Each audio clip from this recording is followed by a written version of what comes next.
Hello, greetings. This is Derek with Denver Yoga Underground. Welcome to the Yoga Wisdom and Practice series. Just this past weekend, I was co-presenting at the Practice Lab. Now, this is a 2.5 hour forum where students and teachers from around the community can come together, do some deep practice, as well as share and reflect. And one question comes up: why is it that you teach? Why is it that you practice?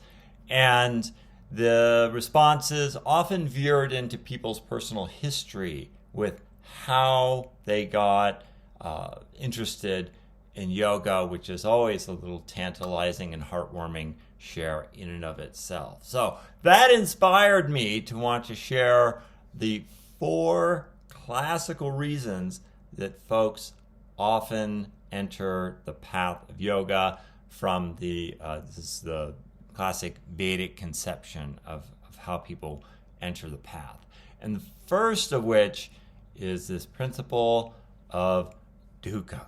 And you may have heard that word before, which means suffering, which means life adversity, which means loss, which means there's some kind of rattling, shaking life event that causes one to seek a lighter path, to become more resourced in how to deal with this adversity. I know personally this was my own introduction into yoga, the loss of a relationship that spurred me to question, like, how do I even navigate this pain that I feel in my heart, and how do I essentially heal? So dukkha number 1 is the initial entry point. And authority means the desire for wealth and power. And this is another inroad into the yoga process. And this may even sound a little like nefarious, like you hear some evil laughter off in the background perhaps, but there's a few angles and dimensions that I'd like to clarify, beginning with our own experience, right?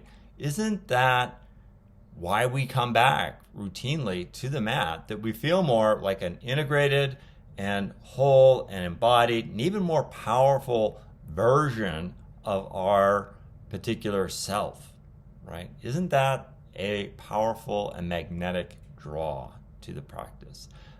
Classically, through another ways this could express itself is through the ritualistic means by which one can attract wealth and greater prosperity and bounty and power, which are, again, according to the Vedic tradition, legitimate aims and important purposes in our existence here. So, and yoga can support that.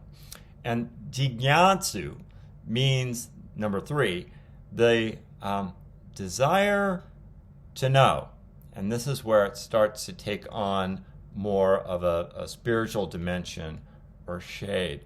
To know, to be able to, there's a desire to crack free from the constraints and confines of egoic identity and ponder the greatest and greater mystery, how we got here, what's the truth of life, where to orient towards a higher ideal.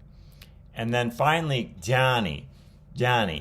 This is number 4, which is born with the knowledge.